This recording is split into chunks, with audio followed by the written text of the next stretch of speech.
This is the N7 Budget Dash Cam from Coolcrazy.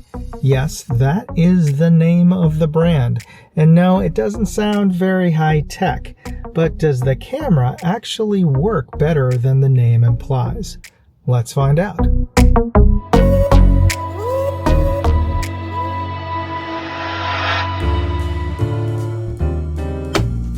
Let me start with a quick unboxing, and then let's just see the contents of the box.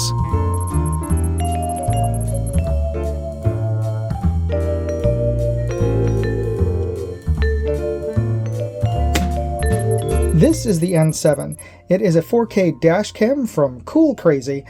I know the name of the brand doesn't really elicit a lot of confidence, but yeah, it is still one of the most highly recommended dash cams on Amazon, so I thought I'd give it a try since I need a new dash cam for one of my cars because its capacitor is kaput. In any case, let's take a look at this a little more closely. It is a fairly compact dash cam at a little less than 3¼ inches long and a little over an inch, almost about an inch and a half tall, and well, including the lens, is just about 1¼ inch thick at its thickest. So fairly compact. But what is remarkable is that even though it is quite a compact in terms of its footprint here, it has a very large LCD window in back, and right now it's covered by this plastic instruction manual with a QR code. But we're going to just peel that off so you can see the whole LCD screen. Pretty large for, even for a dash cam. So that's one of the reasons I was interested in this. And it also has a GPS block in here, so it does have GPS tracking. And this block also functions as the attachment points if you want to attach this on to your windscreen on your car. And this also comes with a power adapter. And I do appreciate they included a power adapter cable, USB-C, but what I don't like about this is that this is basically one unit. It is attached to the adapter for the lighter 12 volt. So the problem is I already have a USB adapter, and by putting this in here, I'm basically losing 4 slots by putting this one slot in. I really wish they would have included just the cable. With an adapter would have been fine, but at least have an adapter that ends in either a USB-A or USB-C end, so that you could take this off. But well, I appreciate they included it. It won't be very useful for me, so I'm going to have to replace this with just a USB-C cable. But it is powered by USB-C, and it does come with its own SD card. But again, this is just a 32 gigabyte card. Not quite enough, in my opinion, especially if you're shooting in 4K. So I'm going to replace it with a 256 gigabyte card. Now let's take a look at this. On the other side, on the opposite side of where the SD card and power goes in, there is the power button, and the bottom of the unit are all of your controls. You have your menu button, you have your left and right, or up and down depending on what orientation, but these are your controls for highlighting different options, and you have your OK button. So those are the main controls that you'll be using on the car. And of course, take off the little plastic lens protector on the front. They just put this in for shipping, but if somebody complains that, oh, it looks so blurry, it's probably because you left that little protective cover on the lens. All right, enough jabbering. Let's get everything together and bring it out to the car and install it. First thing you want to do is figure out where you want to attach the camera on the windscreen. You don't want it blocking any of your field of view while you're driving, but you do want to be able to see the menu screen clearly so that you can adjust any of the settings. And I also recommend temporarily attaching the power cable and powering the unit so that you can see what the camera is seeing and making sure that it's seeing the road in front of you and that it's level. Once I had it attached, I carefully tucked in the wiring into the ceiling liner and the door frame's weather stripping. This keeps it neat and out of the way. Alright, I have this installed now, and let's turn this thing on. Took a little while there. and it gives me a pretty wide view, though I am guessing that this does not crop exactly like we're seeing here. You're probably going to be seeing a little bit more of the bottom and the top, but we'll find out after we pull the footage off of this camera. But let's just take a look at the settings that we have. Now, when I first turned this on, it did give me the option of choosing my language. I picked English, and it also had me set the time. So let's reset the time here. I'm going to just I hit the menu button here, and let's just go. Well, I'm not going to have you sit here and watch me reset the clock and adjust the settings. That's going to be super boring. You can read the manual for that. But what we want to see is what kind of footage does this camera take. So let's go for a drive and check it out. I've set the camera to record in 4K. And you can hear a little bit of the cabin noise and the conversation that's going on. It has a built-in microphone, and you can choose to turn this off. The footage is pretty clear, and I can read the license plate of the car in front of me.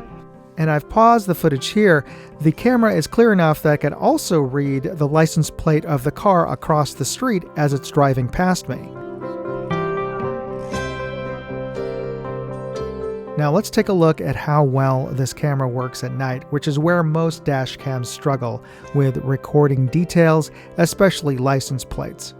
I'm not able to see the license plates of any of the cars driving past me. Even when I have it paused, I can't make out any characters due to the glare of their headlights and also the reflection of my headlights on the license plates.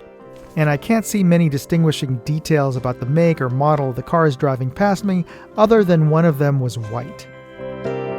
I can see more details of cars in front of me going in the same direction as me, but even if we pause here, I can see that there are digits on the license plate in front of me, but I can't read any of them, even when I zoom in. And while this nighttime footage may seem disappointing, sadly, it's pretty average for any sub $100 camera. Alright, let's talk about the N7. But before we get started, I just want to remind you to hit the like, subscribe, and notification bell buttons if you haven't already. It just takes a second to do that, and I appreciate it if you do that right now so you don't forget before this video ends.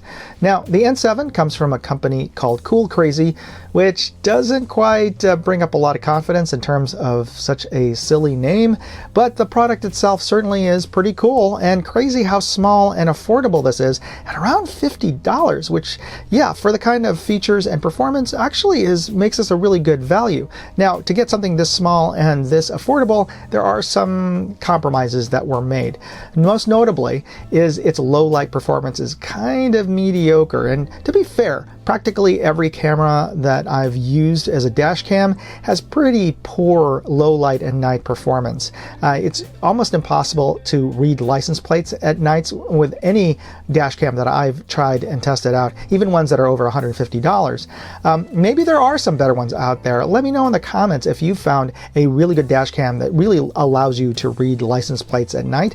I have yet to find one. So to be fair, this, I didn't hold high hopes, but this one did disappoint because at night the images had a lot of artifacting, and when you have headlights, yeah, you're losing a lot of detail. Now, in daylight at 4K, you could see quite a bit of detail, and you could read some license plates, but yeah, forget about any kind of night performance on this.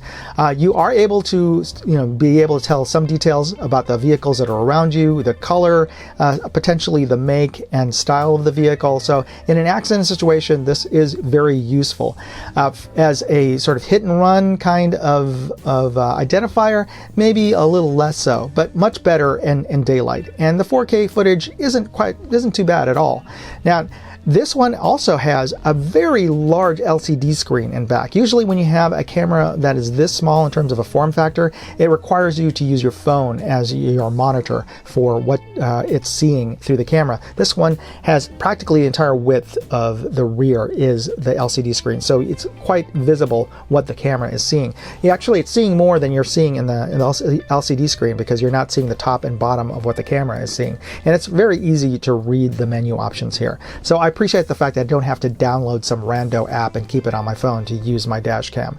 The only other thing I also wish this had was some other options in terms of its mounting system.